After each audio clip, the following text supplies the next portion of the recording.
নিয়ে, ওই বাচ্চাটিকে নিয়ে যে বিতর্কের একটা সূত্রপাত হয়েছে, কিন্তু অকারণে বাচ্চাটাকে ওইভাবে না করাটাই ভালো। কারণ সত্যি কথা বলতে কি, এখনকার বাচ্চাদের যে যে বেড়ে ওঠাগুলো হচ্ছে, সেটা কিন্তু তার জন্য মানে পরিবার ভীষণভাবে দায়ী। বিশেষ করে তার বাবা মা ভীষণভাবে দায়ী এইভাবে বাচ্চাকে। তো এখনকার বড় হওয়ার মধ্যে, বড় করার মধ্যে এত কিছু ভুল ভ্রান্তি রয়ে যাচ্ছে যে পুরনো জিনিসগুলোকে পুরোপুরি বর্জন করে এখনকার বর্তমানে তার মতো করে, বিশেষ করে যারা এই রিয়েলিটি শোতে অংশ নেয়, সে কেবিসি হোক বা অন্যান্য নাচ গানের অনুষ্ঠানে হোক, আমি আমার প্রত্যক্ষ অভিজ্ঞতা থেকে জানি যে কিভাবে আহ, মানে গুরুজনরা কিভাবে প্রেশার ক্রিয়েট করে। এখন এইগুলো আমার মনে হয় এগুলোকে ভীষণভাবে বন্ধ হওয়া উচিত। আগে আমরা একটা কথা বলতাম না, চ্যারিটি বিগিনস অ্যাট হোম। তো এখানে বাবা মার ভূমিকাটা সব থেকে বেশি, যে কিভাবে পোলাইট হতে শেখাবো, কিভাবে আমার মধ্যে বিনয় থাকবে, কিভাবে আমরা বড়দের সঙ্গে সম্মান করতে শিখবো। এগুলো কিন্তু বাড়ির শিক্ষা থেকে হয়। শুধু শুধু ওইটুকু বাচ্চার ও কতটুকু বোঝে, ও ও যেভাবে দেখছে, ও হয়তো খুব স্মার্ট হতে গেছে, স্মার্ট হতে গিয়ে যে বড়কে ও মানে অপমান করছে, এটা ওর বোধটাই তো নেই। তো সেই জায়গাটা, সেই বোধটা তো কি হয়, আমরা যেটা বলে, বিজ্ঞান বলে যে ওই ছোট থেকেই কিন্তু যে শেখে, ওই শেখাটা কিন্তু সব থেকে দ্রুত হয়। আমাদের যত বয়স বাড়ে আমাদের শেখার এটা কমতে থাকে।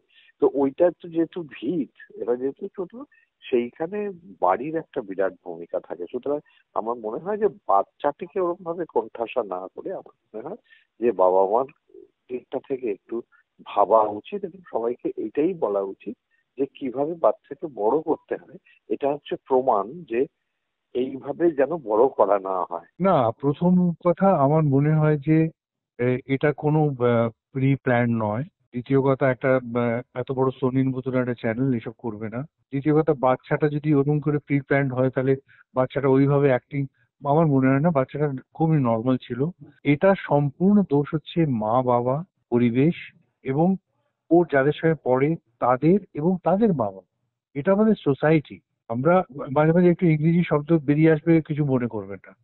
আমরা কোলোসালি অ্যাগ্রেসিভ, জেলাস, এনভিয়াস, মানে যা তা আমরা মানে নিজেদের সেই জাহির করার জন্যে, নিজেদের ইয়ে করার জন্যে সবটাতে এগিয়ে থাকবো।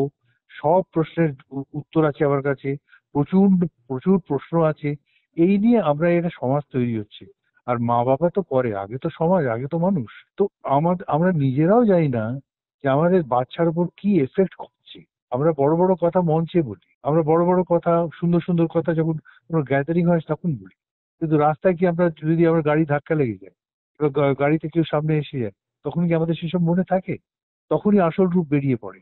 আমি তো দেখছি সমাজটা এত বেশি অ্যাগ্রেসিভ হয়ে গেছে, এত বেশি ভায়োলেন্ট হয়ে গেছে, এবং সেটা হচ্ছে অ্যাম্বিশনের জন্য। এই বাচ্চাকে আমি মানে একদম, আমার বাচ্চা টার্জেনও হবে, আমার বাচ্চা আইনস্টাইনও হবে, আমার বাচ্চা বিবেকানন্দ হবে, এই নিয়ে আমাদের টানাপোড়েন। বাচ্চাটার কোনো দোষ নেই। ইনফ্যাক্ট আমি বাচ্চাটার জন্য খুব ভাবনা চিন্তা আছে আমার, মানে চিন্তিত যে এর পরে কি হবে। এরপরে কেউ নিজের দোষ দেখবে না। এরপরে তার সহপাঠীরাও তাকে বয়কট করবে, তার টিচাররা তাকে রেপ্রিমান্ড করবে, এবং তার সাইকোলজি, তার সাইকির ওপর কি এফেক্ট করবে সেটা কি আপনারা ভেবে দেখেছেন? আমি সবাইকে বলছি যে আপনারা ভেবে দেখেছেন, যদিও একটা ক্লিব, একটা জড়ভরত তৈরি হয়ে যায়, যদিও একদম কাট অফ হয়ে যায় সমাজ থেকে, সে দায়িত্বটা কে নেবে? আজকে বাচ্চাটার কোনো দোষ দেখছি না। এটা হচ্ছে হি ইজ দ্য ভিকটিম।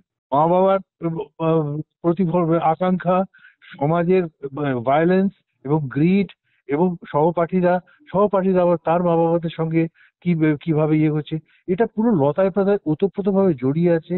যেটা আমাদের, যে রবীন্দ্রনাথ বলেছিলেন যে সব থেকে বড় বিষ হচ্ছে প্রতিযোগিতা। এই প্রতিযোগিতার বিষ কিন্তু আমাদের মধ্যে ছড়িয়ে পড়েছে, এবং সেটারই ভিকটিম হচ্ছে এই ছেলেটি। আমি ছেলেটির জন্য ভীষণভাবে extremely worried about that kid, যে ওই বাচ্চাটার কি হবে এবার। পুরো সমাজ ওকে দোষ দেবে, ওকে গালাগাল দেবে, ওকে বয়কট করবে, ওকে যা তা বলবে, starting from her mistress two headmistress, two teachers, সহপাঠী সবাই মিলে। এমনকি ওর মা বাবাও ওকে গালাগাল দেবে, কিন্তু একবারও ভাববে না যে আমরাই ওকে এই বীজটা রোপণ করেছি, আমরাই এই বীজটার মধ্যে ছড়িয়েছি।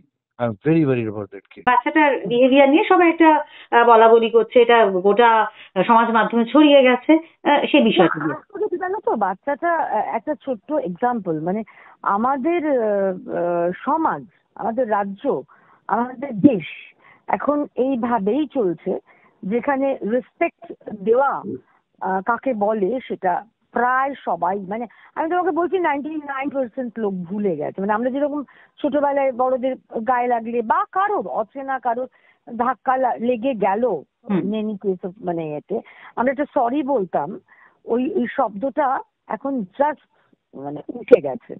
মানুষ মানুষ বলবো না এদেরকে, মানুষ বলবো না। মানে শিক্ষা মানেটা কি?